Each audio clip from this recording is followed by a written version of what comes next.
Hello and welcome back to another episode of SuperCoach Insider. My name is Ben. And I'm Chris. And thank you for joining us for our Melbourne Demons, the Demons podcast. We are. The 2018 Tank Sesh. We hope that they can get rid of their demons. 2019 Tank Sesh, jeez. Yeah. They went back to their old ways and started tanking again for a high pick and then realised, oh wait. And then Gold Coast swooped in. This isn't how you win games of football. Look, I like a lot of people had high expectations for Melbourne last year. I think I put them in top hopes. 2 in my team picker. I had them top 4. Predictions. So definitely. But look, thank you for the love so far. Thank you for those jumping on. I hope everyone's enjoying the awesome audio quality, particularly on YouTube this year. So we're tweaking it and uploading good quality audio everywhere, we're by big now on. we're probably going to be close to about 10,000 listens already this year, which is insane. So yeah, we're going really strong. So really thankful to all the community out there. And we'll just continue to roll on. But our socials, Ben? Yes, facebook.com/SC Insider. And on Twitter, we are SC_Insider_. And Twitch is twitch.tv/SC_Insider. So we'll be doing Twitch from the end of our normal podcast team by team series. We'll start doing some Twitch live sessions, get some feedback, do some team reveals with everyone, and do some suggestions. Yeah, we quite like to do our little team reveal, so it's about half an hour on each team. So if you've missed some, you can always go back or even re-listen to it.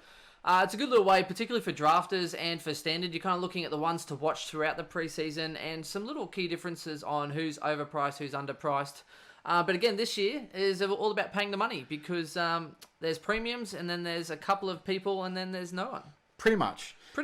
Let's get into Melbourne, though, because they are a very interesting team with a few interesting premiums and then about nothing after that. I was going to say, you must not be talking about their forward line. No, definitely not. But we will get into that. Okay, so this year they have the round 13 bye, which is the middle bye. Can be a little bit challenging, but there's not many premiums in that. So most of the ones that you want to have, you're probably going to start with. You're not really going to upgrade to many of these guys because it's the awkward upgrade cycle for these teams. Incredibly hard start to the season, so this is going to be a really challenge. Surprisingly hard. So yeah, they play Eagles in round 1 and then GWS in round 2. So I would pencil that down for an 0-2 start. They're going to be saying hello to our mate Owen Wilson. I'd also be penciling that down for probably a 2 tags to Oliver. Yep. And then they play a little bit easier. They play Freo at the G, and then they've got the Saints at Marvel, who are up and coming, and then the Suns at Metricon and then Richmond. So they would want to at least beat Freo, Saints, and Suns, because otherwise that's 3-3, and you can say, yep. They could go very, very well, go in 1-5 into round 6. Yep. The only real one that I say they're going to be favourites for is Suns. Saints have had their measure in the last few years. Yeah, I think Saints will be probably starting ahead of them as favourites. I think Fremantle is going to be a hard gig. Well, it's at the G, luckily, but it is. I think. I still think that's still a hard task. I think Fremantle at full strength, they're going to give some teams a bit of a shake this year. So I think so, but even still, 2-4 is not a good start. Yeah, I mean, Very if you tough. look at it, you have So West Coast, GWS, and Richmond. So that's 3 top 5 sides they play in the first 6 rounds. 3 sides that are absolutely going to pelt them too. It's not going to be that's going to be a one-way ticket to the bottom 4. Okay, so basically they're then wanting to beat Fremantle, St Kilda, and the Suns just to be 3-3. Absolutely, yeah. They have if they want to play finals this year. That's tough. They have to exit the first 6 games 3-3. Yeah, there's no question about it in my mind. They are going to really struggle this year. So everyone's saying that they've got this really easy draft, but the fixture, I don't see it. No. After the 6 rounds, it probably it does get a little bit easier. But everyone knows if you're like 1-5, chances of you making finals are pretty slim. Well, so they have a really, really mixed end to the season as well. So they play Geelong at GMHBA in round 19. There's a win to Geelong. They play Sydney at home, so I'd probably see them equal. I've seen Melbourne ahead of Sydney. Well, I don't know about that. Pies at the G, probably get smashed there. Carlton at the G, so I think they're better than Carlton, but we'll see. And then their last game is against North in Launceston, so I'd probably tilt the favour in North's favour there because, of course, of the game in Tassie. You never know what happens in Launceston. And the wind can do wonders. So that is a tough game to finish the year. But their double-ups are, of course, Collingwood, the Suns, which does help them massively, Freo, which couldn't go either way, Saints, which is a bad fixture for them. They always lose to the Saints. Unfortunately, it's just a monkey. And Adelaide. So where do Adelaide sit? Around the 8, maybe? I think there's a lot of unknown with Melbourne.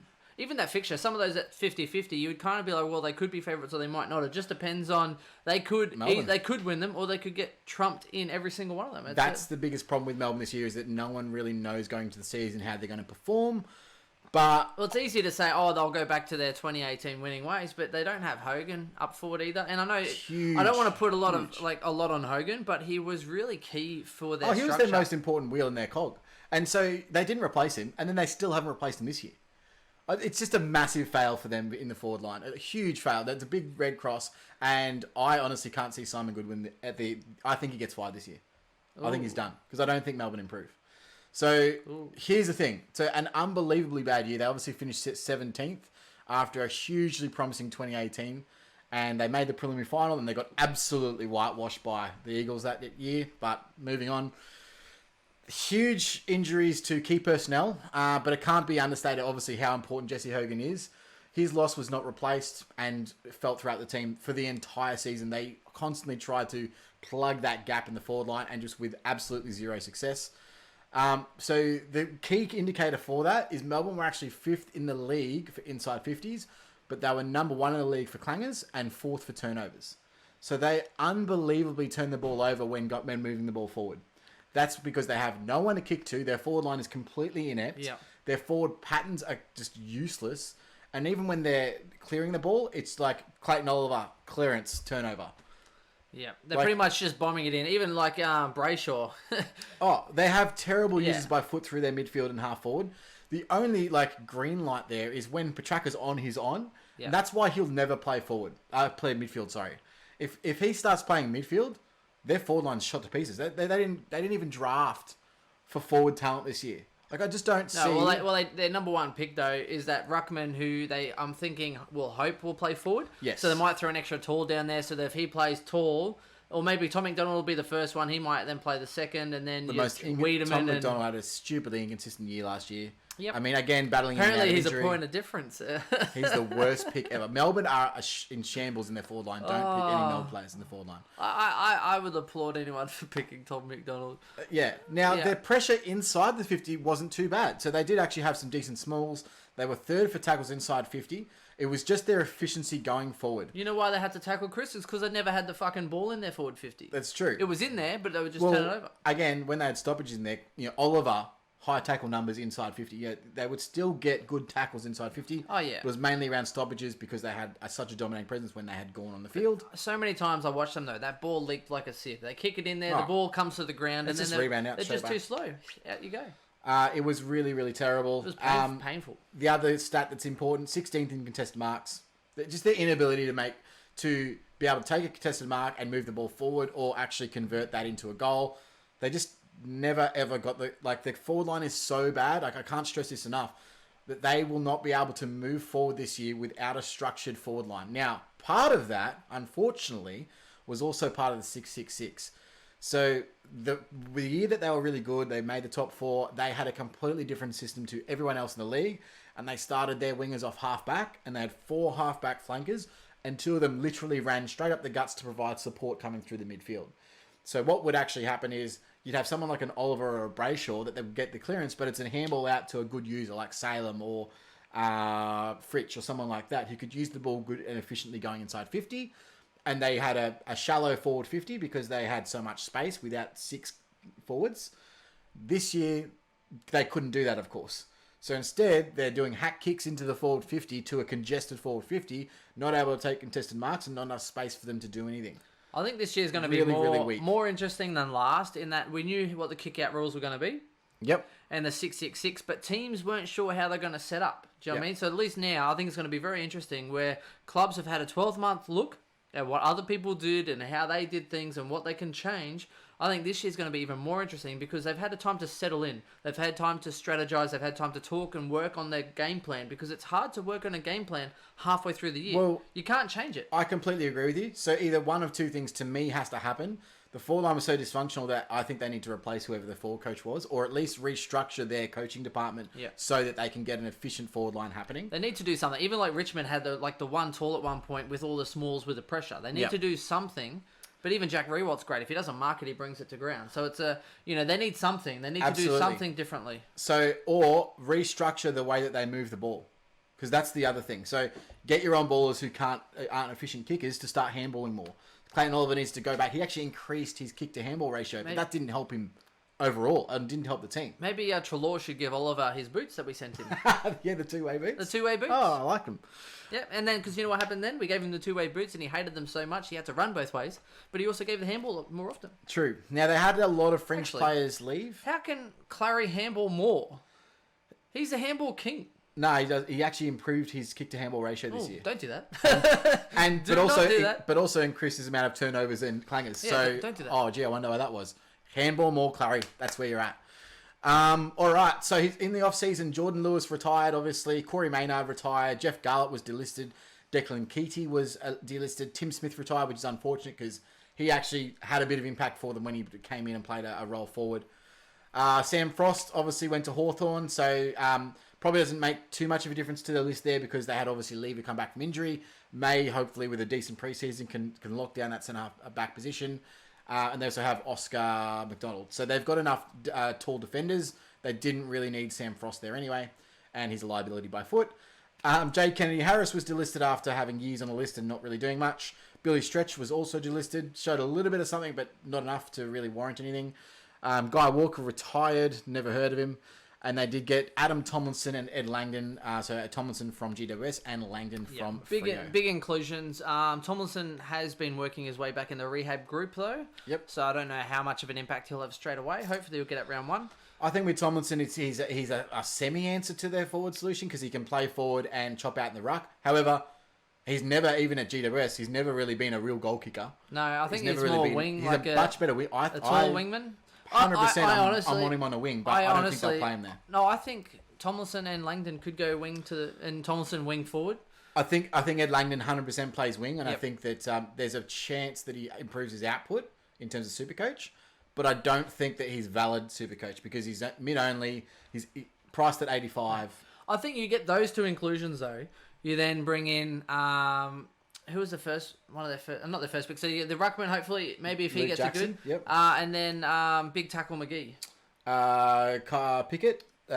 Pickett. Blur. So, but he could add some real X factor as well. So they And have then you add addressed that little forward pressure, but does he play round one? But then I don't know. Depending on how they go with, I think Fritz will be that finesse. I think he might be either on the other wing or on that half forward. So I think they could actually, if they get it together, they could actually bring something to the table. Their team is better this year than it is last year for me. There's still issues in the forward as far as their key more cogs. talented this year. Yes. But are they a better team? I don't Not know. this year. I don't know. Not in my opinion. I think they could go top 8 still, Chris. Oh, That's me. Yeah. I'll take you an over and under on 8th position. You can't 8th or You not. said you were going to make finals. I think Let's they're do going it to make right now. I think they're going to make finals. Yeah, of course you're getting so There's excited. no way they're making finals. There has to be a little leeway at least because they're not going to be top 6. 9, bottom 9. That's halfway, 50%. Come on. I just gave you an extra position for nothing because you complained. just in case they miss out on percentage. 10 and up. Nah, not doing it. For a sneaky? Yeah, of course you're not. All right, so let's move into the premiums before we get onto that bet, which I think probably will happen. It probably will. Unfortunately, there's no premium defenders. Of note, they did have, obviously, Christian Salem last year, who did step up quite a bit. He had some really big games during the season, but he only averaged 90.5 anyway, and was 491k. So too expensive to hopefully get a breakout. He probably need to be honest, to be a premium this year, you're looking at 97 plus in defense. I think 97 to 102 is where you should be aiming for. Do I think he can average at least 95? Maybe. Is it worth it at 491? Probably not. The other potential is, of course, Marty Hoare. And that is always dependent on role. So what I can potentially see... So what happened last year is that Marty Hoare was going absolutely fantastic. Jake Lever came back and then took his role, literally took it from under him. And then Marty Hoare had to play a little bit more small, a lockdown instead of an intercepting defender. If we see with Frost out and Lever playing a more targeted defensive role on the other key tool, we could see Hoare freed up again, which could make him relevant in draft teams. So I would actually be looking at him and looking at him in the preseason just to see what his role is, because it's all role dependent with Marty Hoare, but I thought he was fantastic for them last year. And of course, they're going to be seeing a lot of ball down in defense this year. Oh, so. You're an ass. Funnily enough, I'm trying to see quickly the markets for Melbourne to make top 8. so I know what kind of leverage I have. I can't agree to something on here. Leverage or leverage? Leverage. Okay. I like to lever because it's Jake Lever. I like it as well. Yeah. Getting into the midfield premiums, of course, there is the big dog, Clayton Oliver. Have chatted about him already, but 593k, so just shy of 600, and average 109.3. And it was a very up and down year for Clayton, but in the end, it's his consistency that makes him such a valuable pick. He's played all 3 seasons, 66 games, and averaged 111, 114, and 109.4, which for total overall points means he's absolutely a fantastic lock for top 10 in most years. However, you've obviously got to take into consideration his ability to hit top end, which I'm a little bit questionable about. He's a very popular player this year. His 2 big scores for the year were 158 and 175, which really inflated his average, both against Gold Coast and Carlton. Yep. So huge downhill skier.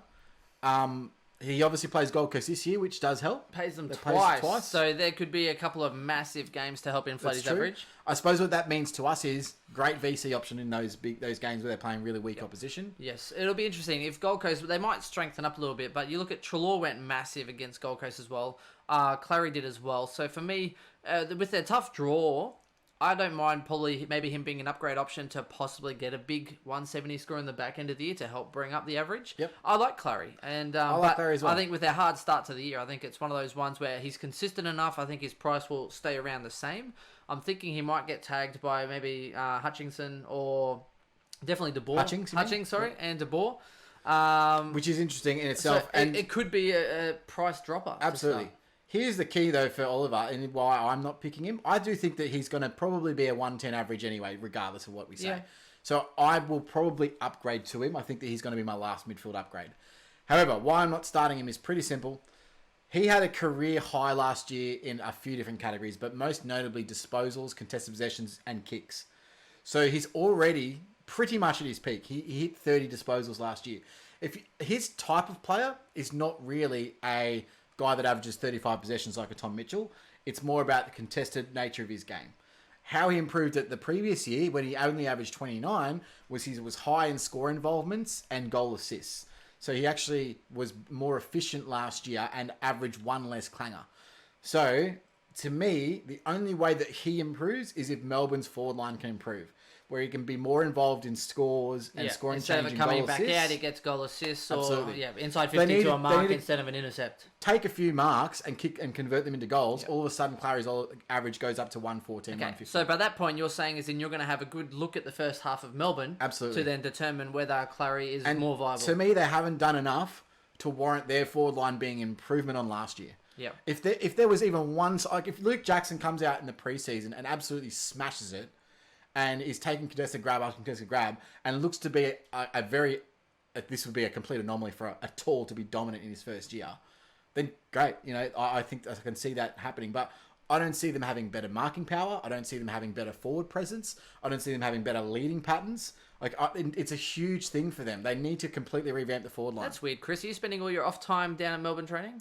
No, I did, but here's what I did, though. I did have Clayton Oliver all of last year, and I watched every single Melbourne game. I had him all of last year as well. For me, watching it and being completely frustrated with how they were playing, that's why. So when we talk about this sort of stuff, that's because we watch basically every single game of football that's on. No, he was frustrating last year, and but I was willing to double down on Sicily, Clayton Oliver, and Heaney this year. I think that they all have the same. I rated them last year, so I still rate them again for this year. And they were disappointing without being overly disappointing. But the thing is that A, with their start to the year, B, I think he might actually be a consistent scorer. But there's 6 other guys that I rate more than him. So even though I like Clary and I think he's going to have a good year, I still rate others above him that have a better buy. So I actually had Clary in one of my starting squads, but he's no longer in my side, and he's not that cheap either. He hasn't been in my side for a while. Well, he's cheaper compared to other premiums. Slightly cheap, yeah. He may get you. So the great thing about getting to Clary is that you may have that little bit extra cash to upgrade one of your other lines. Yep, it's the only great thing. That's the only great thing. The other thing, of course, so I did say that he increased his clangers by 1. He still averaged. So he averaged 6 clangers a game. Oh, that's 20% of his total disposals are direct clangers, which are negative 4 points. That's a large amount. So again, reduce your clangers, Jeez. increase your average. But So he could have averaged 130. Oh, absolutely. But he's not the type of player that can... Like, a lot of his clearances are direct clanger kicks. He's not a necessarily terrible kick. His decision-making's questionable, but he's not a terrible kick. Question mark. His handball inside's good. Dude, his handball inside's good, but he sometimes bites a little bit. You can see that, yeah. He tries the handball sometimes that's not on, that maybe a year more in development could get into that. I just don't see him as approaching that next tier. That's just me personally. So I think he's a great M8. But I don't see him as a top 6 and to 8. if he's an M8, you don't have to start with him. Well, because I think that there'll be a time when I can pick him up for 550k. Like, Oliver's going to drop in price. He's not going to be over 600k the whole year. So I think he's an upgrade target for me. That's just my personal thing. I'm not saying that Oliver is a bad pick. No, me either. I don't think he's a bad pick. I just don't think he's a top tier pick. I just think there's probably better people that you can start at this point. That's the only thing for me. So, fair call. And again, if you think that they've fixed their forward line, then I would 100%. If I saw them work their forward in the preseason, they're kicking a lot of points, a lot of goals, then I would. But even then, the preseason. But yeah, even then, you might as well just wait. Get a good look at them for the first 10 rounds, and then go, okay, cool. I have confidence in them moving into the back end of the year. Yep. And you're good to go. Whereas moving and deciding before the season starts, it's too hard. Well, you don't know how they rate up against other people. Sometimes they talk and saying, "Oh, this is great, Port Adelaide. We're going to make the finals this year." No, you're not. How they come. And then they go, or St Kilda, and then they came 4th or 5th last. Oh, we misjudged how good we were. No. Yeah, it'll be interesting to see how they go. So other midfield premiums that aren't really premiums, but they do have draft relevancy. Harms, of course, averaged 95. We picked him for a mini breakout last year, and he did that. Langdon, 85 from Freo. I think he can improve his average. 90 to 95's on the cards there. Yep. Brayshaw. What do we do with Brayshaw? We didn't predict that much of a drop. No. He dropped off the map. We weren't sold on him last year, and he was a high pick. Like him and Cogs and Matt Crouch, a lot of people jumped on him, particularly Brayshaw. I wasn't sold, and I usually go on gut feel and those sorts of things, but he definitely dropped off a cliff, and he went even on the outside, and he just disappeared. He wasn't having a good year. Well, Harms moved inside, and then Brayshaw moved out. I think Brayshaw could have a good year. I am not touching him in standard. And I know, yes, people might see value there because he averaged 100 the year before, but he's not still going to be a top 10 pick. Don't pick him. In draft, I think there's huge value. You could pick him up at a 90, and if he only averages you 80, then who cares? Yep. You know what I mean? There's upside there. I much prefer him in draft than any other sort of format because I think he gets picked before I pick him in draft. You can take a risk, yeah. To be honest. Oh, he probably gets picked before I get him. Yeah. I'm hoping high 80s I'll pick at, but someone will go 95. Yeah, someone will grab. Stupid. Someone will be like, oh yeah, I'll grab him super early. Something stupid. Done. But 88 to 90, I could see value in picking him, but I'm not picking him at 100. Fuck no. No, I'm in the same park with you. But yeah, outside of that, there's not really any other midfield people worth noting. Beware of the hype players in draft too, because I think Brayshaw was hyped up and was picked round 2 or something stupid. I didn't understand in draft. I laughed at that when it happened last year. Yeah, but highly hyped players. Pretty much for draft leagues, do your own research. But yes, there's stuff that comes out, leaked articles, and someone will be playing a new position, or someone's hyped up, or someone had a good end to the back year. People jump early in draft leagues on ones that are talked about. Absolutely. For people that aren't talked about so much, like a Blakely or something, Fremantle. Blakey? Yep. Hasn't been spoken about too much, right? No. Huge value. All of a sudden, if an article comes out saying he's killing preseason, I'm next pretty minute hot on him too. Next minute he's getting picked round 5. You know. I'd love to start Blakely if he's gonna play midfield, but only if he's playing midfield. Yeah. Outside that, not. Anyway, yeah, just beware. All right, into the rucks, of course. You got the big dog. You got big old Maxi Gorn, 697k, 128.4 average. He did have a 46 in round 15 where he was injured in the second quarter, missed 20 minutes that quarter.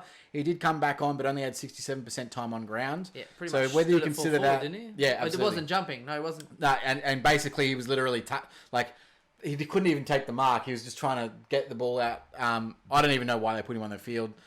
They ended up losing that game anyway. That's to Brisbane, I think. But whether you consider that you can a true average and you can take that score out, he was 132.5. I do consider that's an anomaly. Like if he was playing fit, there's no way he'd be scoring that 46 there. So we'll see that as an output. I don't think it really matters, but he's slightly underpriced based on that. Unfortunately for us as well, he only had 2 other scores under 100. One was a 99 in round 21, and the other one was 87 in round 1, which he's been those big guys have had a propensity to jump out of dud scoring. We've spoken about so many times. Big boys take a little longer to get going. You know what I mean? Their bodies are bigger. Their fitness takes a little longer, particularly match fitness. Rucks usually go massive on the back end. And in a down year, I think he's still probably going to average 115. So is a good money spent? Absolutely. I think with him, it's more about how, if you're not picking him, it's justifying why you're not picking him and what you think he's going to average, and then making those points up elsewhere in your team with the extra cash that you have. For instance, if you're saying, I'm not starting a Max Gawn because I'm going with a Jacobs or a mid-pricer to try and inflate some money, make some money before I move over, that's a strategy. That's fine. If you're going, I'm not picking Gawn because everyone else does, I'm actually going to pick Goldstein or a Nick Nat for a point. Or Riley O'Brien or something. Well, Riley O'Brien, because they're less owned.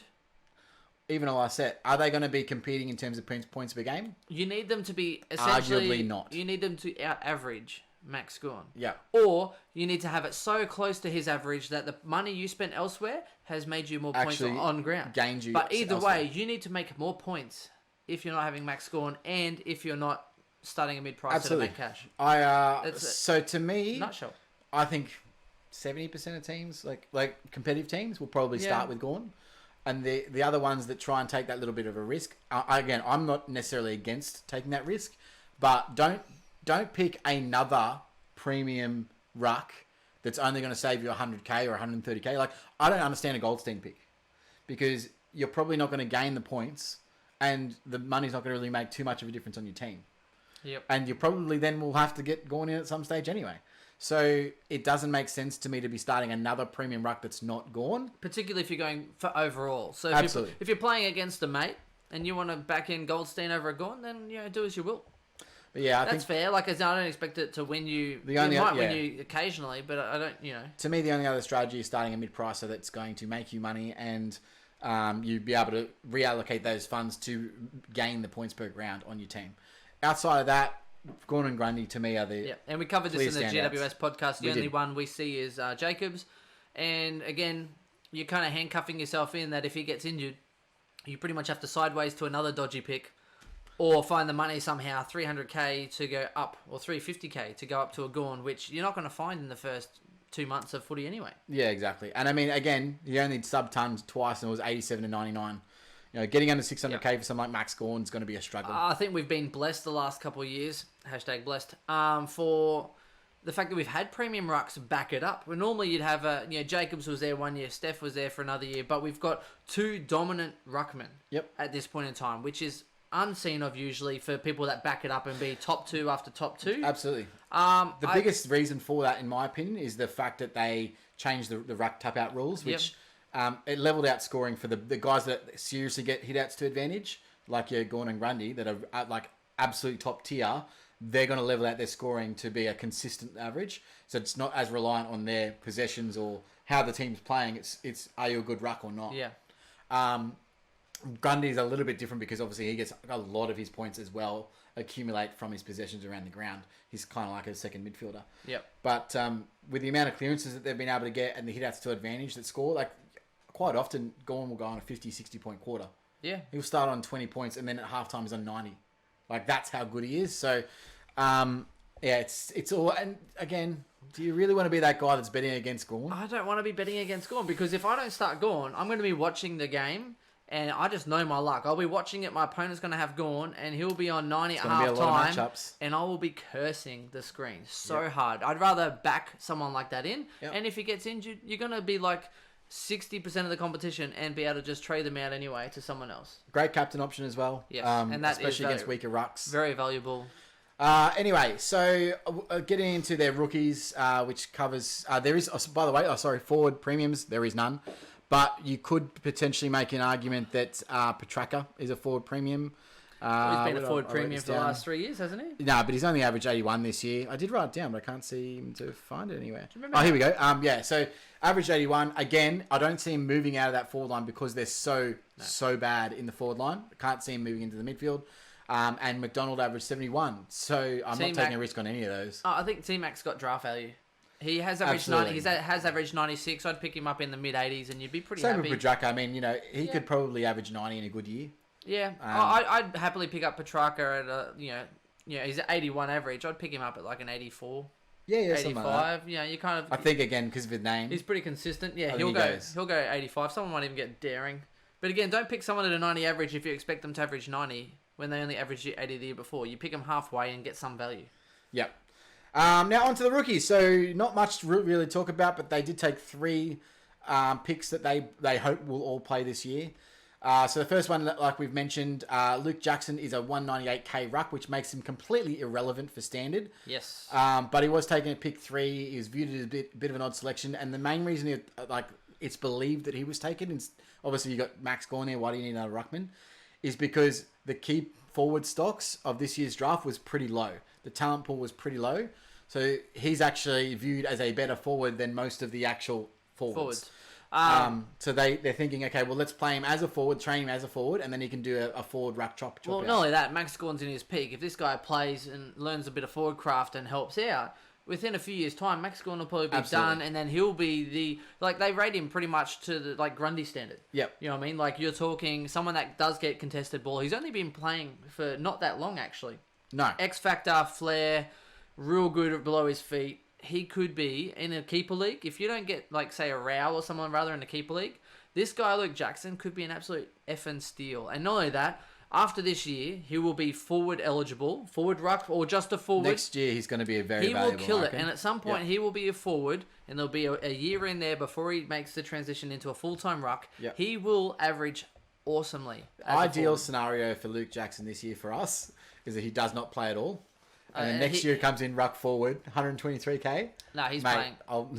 He's playing. I think he will play. I think he'll get games. When that is, I don't think it's early. Depends how desperate they are for that forward. Surely he doesn't play round 1.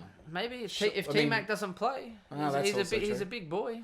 So, not relevant standard, but again, draft value because of obviously keeper leagues, etc. Moving on, the next one they took, they were pretty happy with this pick. Keziah Pickett, 157k forward. Again, I don't think he's SC relevant for 2 reasons. First of all, he's 171 centimeters and 71 kegs, so he's a tiny guy, but he hits hard and he tackles hard. Yeah, pressure and man. he's a very high pressure forward player. Now, unfortunately, both of those things don't mean SC points. He's not going to be one that racks up a lot of ball. He may kick a few goals, but I don't think he's going to be SC relevant enough. Even if he does start round 1, there's at 157k, I'm not touching him.